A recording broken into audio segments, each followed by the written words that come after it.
Hello, my dear students. How are you? I'm sure you must be in very high spirits. I welcome you to Sani Physics classes. I'm Professor H.R. Sani. My aim is to make physics an interesting, easy to understand and scoring subject for you. तो प्यारे बच्चों, आओ शुरू करते हैं आज का topic. और जैसे कि आपको पता है, हम कर रहे हैं डायमेंशंस। चैप्टर है दूसरा, यूनिट्स एंड मेजरमेंट्स, और जो टॉपिक है हमारा वो है डायमेंशंस। और इसमें मैं आपको 3 लेक्चर दे चुका हूँ, 3 वीडियो बना चुका हूँ। आज हमारा 4th वीडियो है on dimensions. So let us find dimensions of some more physical quantities. तो moment of inertia, moment of inertia, moment of inertia, ये बेटा जी होता है मास इनटू डिस्टेंस स्क्वायर। इसको कैपिटल आई से डिनोट करते हैं और it is equal to M K square. M को मास कहते हैं, के को बोलते हैं रेडियस ऑफ जायरेशन, या वैसे लिख लो मास इनटू डिस्टेंस स्क्वायर, यानी कि this is equal to mass into distance square. अब देखिए मास हो गया m1 और डिस्टेंस हो गया इसका स्क्वायर आना डिस्टेंस का, तो यहाँ पे आ गया L2, और क्योंकि टाइम नहीं आया तो आ गया m1 L2 T0। So these are the dimensions और dimensional formula of moment of inertia. ये सब हम पढ़ेंगे रोटेशनल मोशन वाले चैप्टर में। अभी आपने याद रखना कि moment of inertia of a body, it plays the same role in rotational motion as is played by mass in linear motion. Next, जैसे मैंने आपको बताया कि इसको बोलते हैं रेडियस ऑफ जायरेशन। ये नंबरिंग जैसे मैंने आपको कहा था, आपने करते जाना आगे। Radius of gyration, GYRATION,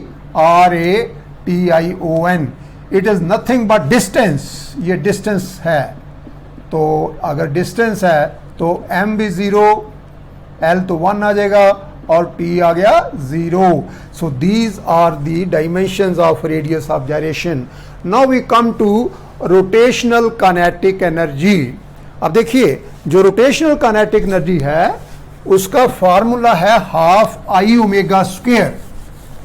rotational kinetic energy, rotational kinetic energy, kinetic energy, this is equal to half I omega square. तो अगर तो आपने ऐसे डायमेंशन निकालनी है तो आई हो गया मोमेंट ऑफ इनर्शिया, वो हो गया मास इनटू डिस्टेंस स्क्वायर, और ये जो ओमेगा स्क्वायर है, omega is the angular velocity of the body, और एंगुलर वेलोसिटी आपको पता है एंगल ओवर टाइम, तो आप इसको लिख सकते हैं equal to half mass into distance square, mass into distance square. ये तो आ गया moment of inertia into angle over time, angle over time, और इसका कर दो स्क्वायर। अब देखिए ये हाफ डायमेंशनलेस होता है, तो इसको छोड़ दिया। मास आ गया m1, distance square that is L2, angle is also dimensionless. मैंने आपको बताया था angle equal to theta equal to L over R, L means L1, R means L1, so it is dimensionless. तो इसकी कोई डायमेंशन नहीं, नीचे टाइम आ गया तो इनटू आ गया 1 over T raised to the power 2, और ऊपर जाके it will become m1 L2 T-2। लेकिन बेटा ये आपको ये सारा करने की जरूरत ही नहीं। आपने क्या करना है, मैंने आपको बताया था कि the dimensions of work, all forms of energy, whether it is linear energy, rotational energy, kinetic energy, potential energy, heat energy, light energy, there are many forms of energy, सबकी डायमेंशन सेम होती हैं, that is m1 L2 T-2। सो आप यहाँ पे लिख सकते थे it has the same dimensions as those of energy, that is m1 L2 T-2। और अगर आप चाहें तो ऐसा भी कर सकते हैं, result is the same. Then angular impulse, मैंने आपको इंपल्स करवाया था और मैंने बोला था कि impulse is force into time. ये है angular impulse, angular impulse, angular impulse. This is equal to angular impulse. जो इम्पल्स था इसके साथ मैंने कुछ नहीं लिखा था, लेकिन जब अकेला इम्पल्स लिखा हो दैट मीन्स लीनियर, और वो होता force into time, force into time. अब देखिए जो काम लीनियर मोशन में फोर्स करती है वही काम रोटेशनल मोशन में टॉर्क करता है, तो torque into time. Remember whatever role is played by force in linear motion, same role is played by torque in rotational motion. So जैसे वहां पे जो impulse था that was force into time, it will be equal to torque into time, और torque होता force into distance, force into distance। इसकी dimension मैंने आपको करवाई हैं, बाकी इसके बारे हम पूरी डिटेल में पढ़ेंगे। और into आ गया टाइम। अब डायमेंशन पुट कर दो। फोर्स आपको पता ही है, मैंने कहा बार बार कहा याद करो, m1 L1 t-2, distance is L1 और टाइम इज t1 t1, और ये आ गया equal to m1 L1 and L1 ये बन गया L2, और t⁻² प्लस 1 दैट इज -1। सो याद रखो बेटा जी, तीन चीज़ों की डायमेंशन सेम, तीनों बड़ी इंपॉर्टेंट हैं, अक्सर एग्जाम में पूछते हैं। कौन कौन सी? एक प्लैंक्स कांस्टेंट, एक एंगुलर मोमेंटम, और एक एंगुलर इम्पल्स। इन तीनों की सेम है m1 L2 t-1। Please remember this. Then you have coefficient of restitution, coefficient of restitution, coefficient of restitution, RESTITUTION, इसको डिनोट करते हैं by the symbol small e. ये होता है इक्वल टू, ये कोलिजन में आता है, ये भी जो मैंने कोलिजन वाला वीडियो डाला उसमें आप देखना। It is defined as the ratio of the relative velocity of the colliding bodies after collision to their relative velocity before collision. So this is equal to a relative velocity after collision, उसको बोलते हैं relative velocity of separation, क्योंकि collide करने के बाद bodies अलग अलग हो जाती हैं। सो relative velocity of after collision divided by collision divided by a relative velocity before collision, a relative velocity before collision, this is equal to v2 minus v1। मान लो कोलिजन के बाद उनकी वेलोसिटीज हैं v1 और v2 बॉडीज दोनों की, और collision के पहले हैं u1 और u2, तो u1 minus v2 minus v1 over u1 minus, this is the relative velocity before collision and this is the relative velocity after collision। अब देखिए relative velocity की velocity वाली होगी, तो ये आ जाएगा L1t minus 1, और यहाँ भी आ गया L1t minus 1, because relative velocity means velocity।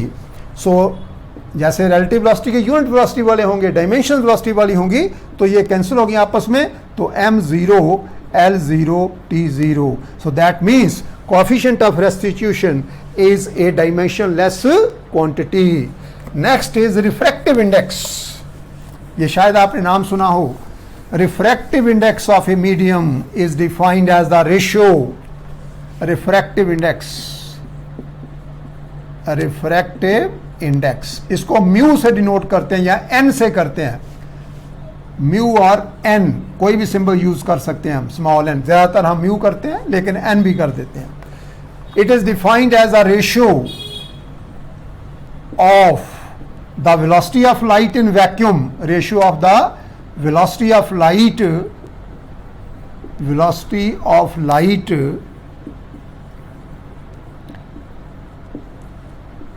in vacuum to the velocity of light in the given medium, to the velocity of light in the given medium। मैंने आपको कहा था कि किसी जो मेथड है, किसी भी फिजिकल क्वांटिटी की डायमेंशन निकालने का जो मेथड है वो क्या है? पहला स्टेप है कि उसकी डेफिनेशन क्या होती है। जैसे यहाँ पे मैंने बताया, अगर आपसे मैं पूछूं define refractive index of a medium, तो आपने कहना है refractive index of a medium is defined as the ratio of the velocity of light in vacuum to the velocity of light in that medium. ये जो given medium है, इसका मतलब उस मीडियम में जिसके रिफ्रैक्टिव इंडेक्स की हम बात कर रहे हैं। For example, if we are talking about the refractive index of glass, then it is a ratio of the velocity of light in vacuum, वो तो सब में आएगा, to the velocity of light in glass. अगर हम कर रहे हैं refractive index of water, then it will equal to ratio of the velocity of light in vacuum to the velocity of light in water. तो आपको पता है कि जो velocity of light in vacuum है उसका तो हम स्टैंडर्ड सिंबल यूज करते हैं स्मॉल सी, और मान लो गिवन मीडियम में वेलोसिटी है v, तो म्यू आ गया और n equal to c by v. अब ये भी वेलोसिटी है, ये भी वेलोसिटी है, ये है वैक्यूम में, ये है गिवन मीडियम में, लेकिन है दोनों वेलोसिटीज हैं, तो ये आ जाएगा equal to L1 t minus one over L1 t minus one, ये आपस में कैंसल, तो ये बेटा ये आ गया m0 L0 t0। That means refractive index is also a dimensionless quantity. It has no dimensions and no units. Then we come to coefficient of viscosity. ये भी बहुत important है, very important. ये viscosity क्या चीज़ है, ये सब पढ़ना हमने, ये जो फार्मूला मैं बताने लगा हूँ ये भी पढ़ना है।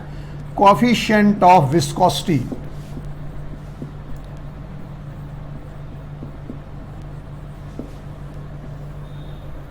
it is denoted by eta, और इसकी जो डिफाइनिंग इक्वेशन है that is f equal to 6 pi eta v r, और भी हैं लेकिन it is one of the equations. इसको बोलते हैं Stokes law. Stoke is the name of the scientist, Stokes law. इस फार्मूले को, इस इक्वेशन को हम बोलते हैं स्टोक्स लॉ। ये क्या है ये हम डिटेल में पढ़ेंगे, और इसी चैप्टर में हम इसको डिराइव भी करेंगे by the method of dimensions, that is in applications of dimension, जो हम डायमेंशन खत्म करने के बाद शुरू करेंगे। इस फार्मूले में एफ है force due to viscosity, viscosity के कारण लगने वाली force. 6 pi constant, eta is coefficient of viscosity, v is the velocity and r is the radius of the given body। हमने किसकी डायमेंशन निकालनी है, ईटा की। So therefore eta will be equal to f over, ये नीचे जाओ बाकी साहब को, 6 pi into V into R. Eta में इस तरफ लिख लिया मैंने, V R. Now this is force due to viscosity, तो फोर्स की फोर्स वाली होगी m1 L1 t माइनस 2, और ये जो 6 है डायमेंशनलेस प्योर नंबर है, ये pi, this is also dimensionless. Velocity ये आ गया L1 t माइनस 1, और रेडियस क्या है L1।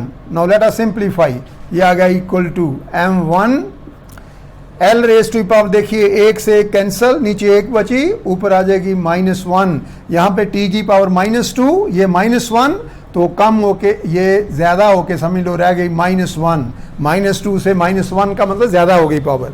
So these are the dimensions of, और ये बेटा जितना इंपॉर्टेंट है ये हमें बहुत बार यूज करना पड़ता है, तो इसलिए ये भी आपने जवानी याद कर लेनी है, m1 L-1 t-1। So these are the dimensions of coefficient of viscosity.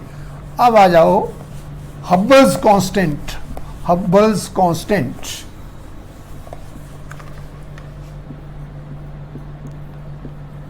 Hubble's constant. Hubble is the name of the scientist. He was American astronomer. और इसने कहा था कि the galaxies are moving away from the earth. They are going away from the earth. The universe is expanding, and he gave a law known after his name as the Hubble's law. And this law states that the velocity of recession of a galaxy is directly proportional to the distance between the galaxy and the earth, you can say. So therefore v directly proportional to r, where what is v?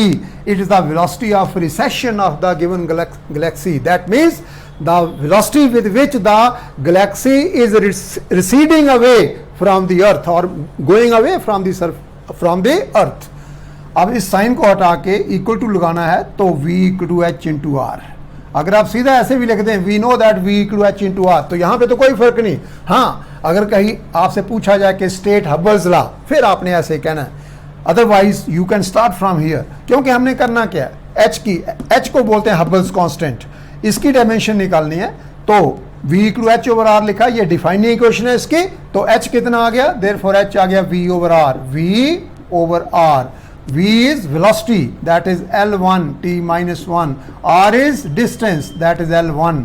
तो ये आ गया equal to minus t1, क्योंकि मास और length नहीं आए तो m0 L0 t minus 1। और देखो हबल्स constant, frequency, angular velocity, velocity gradient, ये सब की डायमेंशन चारों की होती है t-1। तो अगर आप ऐसे याद करेंगे बेटा, ये मैंने आपको बताया था लर्निंग इज एन आर्ट, जो बच्चा आर्ट सीख गया उसको किसी किस्म की दिक्कत नहीं आएगी। और मैं आपको बताऊंगा कि कैसे हम रिवीजन कैप्सूल भी तैयार कर लेते हैं। तो these are the dimensions of Hubble's constant. Next we come to temperature. Temperature, आपको पता है कि in SI temperature is a fundamental physical quantity, its units is kelvin, whose symbol is capital K, so its dimensions are capital K। अगर पूरी तरह लिखना हो तो I can write it as M0 L0 T0 K1। Then dimensions of heat,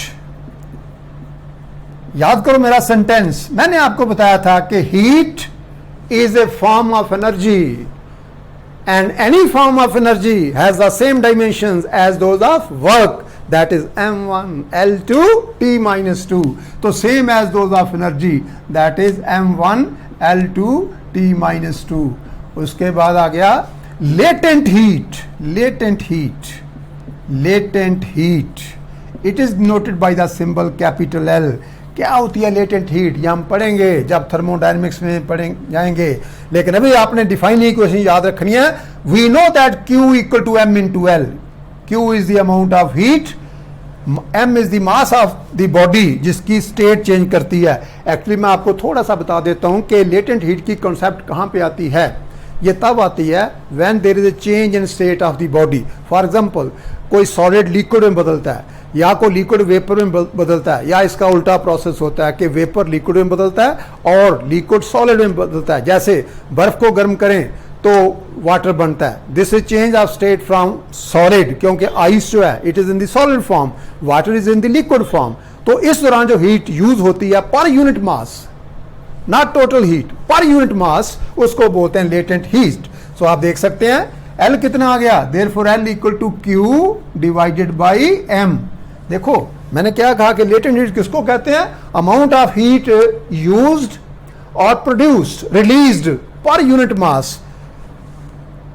M मास लिया किसी भी substance का, तो उसको अगर लेटेंट हीट Q, जो टोटल हीट चाहिए वो Q चाहिए, तो Q आ गया M इंटू L। तो फिर यूनिट मास को कितनी चाहिए, Q बाई M। M मास को Q, यूनिट को Q बाई M, और जितनी यूनिट को चाहिए that is called latent heat. तो फिर ये क्या हो गया बेटा जी, ये आ गया amount of heat over mass, amount of heat over mass. अब वर्डिंग में लिख लिया मैंने इसको, और अमाउंट ऑफ हीट, ये तभी मैंने यहां पे करवाया हीट की dimension, heat is a form of energy. तो ये क्या आ जाएगा, equal to m1 L2 t minus 2 divided by mass is m1। तो ये बेटा ये आ गया m0 L2 t minus 2। m0 क्यों आया, क्योंकि m1 से m1 कैंसल, m0 रह गया, L2 t minus 2। So these are the dimensions of latent heat. Latent heat की डायमेंशंस हैं ये। आप देखो कई बार कैसे क्वेश्चन पूछ लेते हैं। ये तो वैसे ही मैंने साथ में लिखा कि m भी लिख लूं साथ में, अगर ना भी लिखूं तो क्या आ गया, L2 t minus 2। और इसको मैं क्या लिख सकता हूं, मैं लिख सकता हूं L1 t minus 1 raise to the power 2। और ये किसकी डायमेंशंस है, वेलोसिटी की। That means dimensions of latent heat are the same as those of square of velocity. और कई बार ये मल्टीपल चॉइस क्वेश्चन है एग्जाम में, latent heat has the same dimensions as, 4 option हैं, उनमें से एक है स्क्वायर ऑफ वेलोसिटी। और जिस बच्चे को पता है he can answer it within seconds. So याद रखो मल्टीपल चॉइस क्वेश्चन या तो न्यूमेरिकल होते हैं या ऐसे क्वेश्चन भी कई बार आते हैं। तो अगर आपने अच्छी तरह समझ लिया, रट्टा लगाने की कोई ज़रूरत नहीं है। फिजिक्स जो है it is a subject of understanding. Okay, keep in mind.